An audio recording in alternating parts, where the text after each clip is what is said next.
আসসালামু আলাইকুম। Tania Alam cooking and blog থেকে আমি তানিয়া। কেমন আছেন সবাই? চলে আসলাম আর একটা রেসিপি নিয়ে, আর সেটা হচ্ছে একটা নাস্তার রেসিপি। এই নাস্তার রেসিপিটি আপনারা সকালে অথবা বিকেলে খেতে পারেন চায়ের সাথে, অথবা দিতে পারেন বাচ্চাদের টিফিনে। তাহলে চলুন দেখে নেই কীভাবে এই নাস্তাটি আমি তৈরি করে নিচ্ছি। তো এই নাস্তাটি তৈরি করার জন্য এখানে আমি একটা মিক্সিং বল নিয়ে নিয়েছি। এখন এর মধ্যে দিয়ে দিচ্ছি আমি 1 কাপ পরিমাণে আটা। আপনারা চাইলে এখানে ময়দাও নিতে পারেন। এখন দিয়ে দিচ্ছি এর মধ্যে আমি পানি দিয়ে এখানে আমি একটা ব্যাটার তৈরি করে নিব। একটা কাঁটা চামচের সাহায্যে আমি নেড়ে নিচ্ছি। আর পানিটা আমি একবারে দিইনি, অল্প অল্প করে পানিটা দিয়ে আমি একটা ভালো করে ব্যাটার তৈরি করে নিব। তো এই তো আমি খুব ভালো করে নেড়েচেড়ে ব্যাটারটি তৈরি করে নিচ্ছি। খুব ভালোভাবে নেড়ে নিতে হবে। তো ব্যাটারটি আমার তৈরি করা হয়ে গেছে। এখন এর মধ্যে দিয়ে দিচ্ছি আমি পেঁয়াজ কুচি, ধনিয়া পাতা। এখন একটা ডিম এর মধ্যে আমি ভেঙে দিয়ে দিলাম। তো কাঁটা চামচের সাহায্যে সবগুলো উপকরণ আমি ভালো করে মিশিয়ে নিচ্ছি। তো আমার এই রেসিপি যদি আপনাদের ভালো লাগে তাহলে অবশ্যই আমার চ্যানেলটিকে সাবস্ক্রাইব করে পাশে থাকা বেল বাটনটিকে বাজিয়ে দেওয়ার অনুরোধ রইল। তো এখন এর মধ্যে পরিমাণ মতো আমি লবণ দিয়ে দিয়েছি। আবারও ভালো করে মিশিয়ে নিচ্ছি। তো মিশিয়ে নিয়ে আমার হয়ে গেছে। এখন চুলায় আমি একটা ফ্রাই প্যান বসিয়ে দিয়েছি এখানে সামান্য পরিমাণে তেল। তো তেলটা আমি একটু চারদিকে ছড়িয়ে দিচ্ছি।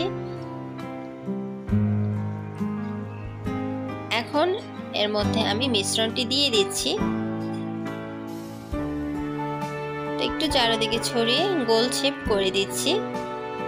রুটির যে শেপ, সেই শেপটাই আমি এখানে করে দিচ্ছি।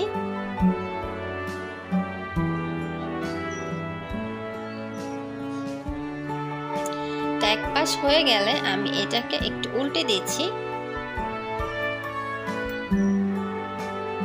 এভাবে কয়েকবার উল্টে পাল্টে এটাকে ভেজে নিতে হবে। এখন আমি এর মধ্যে দিয়ে দিচ্ছি তেল।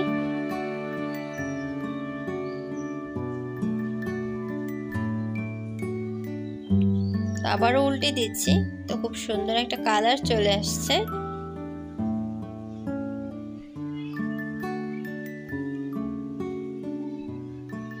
এভাবে উল্টে পাল্টে ভেজে নিতে হবে।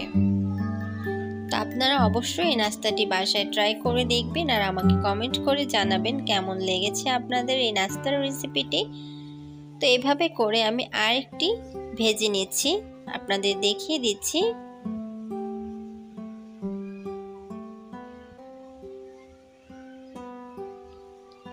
তো উল্টে পাল্টে এটাকেও আমি খুব ভালো করে ভেজে নিব।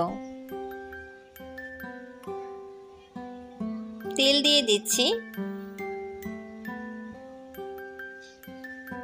আপনারা চাইলে এখানে তেলের পরিবর্তে ঘিও দিতে পারেন। তো আমি এটাকে তেল দিয়েই ভেজে নিয়েছি।